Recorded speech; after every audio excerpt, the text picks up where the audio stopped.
ನಮ್ಮ ದಿನದ ಆರಂಭವನ್ನು ಹೇಗೆ ಮಾಡಬೇಕು? ದಿನದ ಆರಂಭದಲ್ಲಿ ನಾವು ಮಾಡುವ ಮೊದಲ ಕೆಲಸ ಏನು? ಬೆಳಿಗ್ಗೆ ಎದ್ದ ತಕ್ಷಣ ನಮ್ಮ ಮನಸ್ಸಿನಲ್ಲಿ ಬರುವ ಮೊದಲ ಆಲೋಚನೆ ಯಾವುದು? ಆ ಮೊದಲ ಆಲೋಚನೆ ಹೀಗಿರಲಿ: ದೇವರೇ, ಶುಭೋದಯ. ಇಂದಿನ ದಿನವನ್ನು ನಿನ್ನ ಆಶೀರ್ವಾದದೊಂದಿಗೆ ಆರಂಭಿಸುತ್ತೇನೆ. ಇದನ್ನು ಮಾಡುವುದರಿಂದ ಏನು ಲಾಭ? Very simple. ನಾವು ಯಾರನ್ನು ಮೊದಲು ನೆನಪಿಸಿಕೊಳ್ಳುತ್ತೇವೆ, ನಮ್ಮ ಮನಸ್ಸು ಅವರ ಮನಸ್ಸಿನ ಸ್ಥಿತಿಯೊಂದಿಗೆ ಸಂಪರ್ಕ ಹೊಂದುತ್ತದೆ.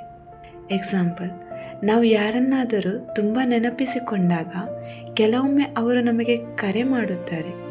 ಅಯ್ಯೋ, ನಾನು ನಿನ್ನನ್ನೇ ನೆನಪಿಸಿಕೊಳ್ಳುತ್ತಿದ್ದೆ ಎಂದು ಅವರು ಹೇಳುವುದೂ ಇದೆ ಅಲ್ಲವೇ? ಒಬ್ಬ ಮಗುವಿಗೆ ಏನಾದರೂ ಸಮಸ್ಯೆಯಾದಾಗ ತಾಯಿಗೆ ಕೂಡಲೇ ನನ್ನ ಮಗುವಿಗೆ ಏನೋ ಆಗಿದೆ ಎಂಬ ಭಾವನೆ ಬರುತ್ತದೆ. ಅದು ತಾಯಿ ಮತ್ತು ಮಗುವಿನ ನಡುವಿನ ಆಳವಾದ ಪ್ರೀತಿ ಮತ್ತು ಭಾವನಾತ್ಮಕ ಬಂಧವೇ ಇದಕ್ಕೆ ಕಾರಣವಾಗಿರಬಹುದು.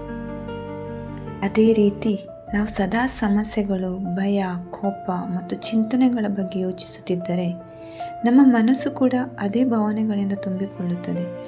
ಆದರೆ ನಾವು ದೇವರನ್ನು, ಶಾಂತಿಯ ಸಾಗರ, ಪ್ರೀತಿ ಮತ್ತು ಕರುಣೆಯ ಪರಮಶಕ್ತಿಯನ್ನು ನೆನಪಿಸಿಕೊಂಡು ದಿನವನ್ನು ಆರಂಭಿಸಿದರೆ ನಮ್ಮ ಮನಸ್ಸಿನಲ್ಲಿ ಶಾಂತಿ, ಭರವಸೆ ಮತ್ತು ಸಕಾರಾತ್ಮಕ ಭಾವನೆಗಳು ಬೆಳೆಯುತ್ತದೆ.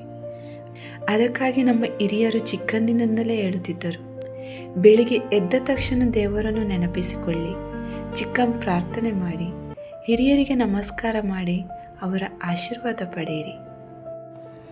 ಇದು ಕೇವಲ ಒಂದು ಸಂಪ್ರದಾಯವಲ್ಲ, ಇದು ನಮ್ಮ ದಿನದ ಮೊದಲ ಆಲೋಚನೆಯನ್ನು ಶಾಂತಿ, ಕೃತಜ್ಞತೆ ಮತ್ತು ನಂಬಿಕೆಯಿಂದ ಆರಂಭಿಸುವ ಒಂದು ಸುಂದರ ಅಭ್ಯಾಸ.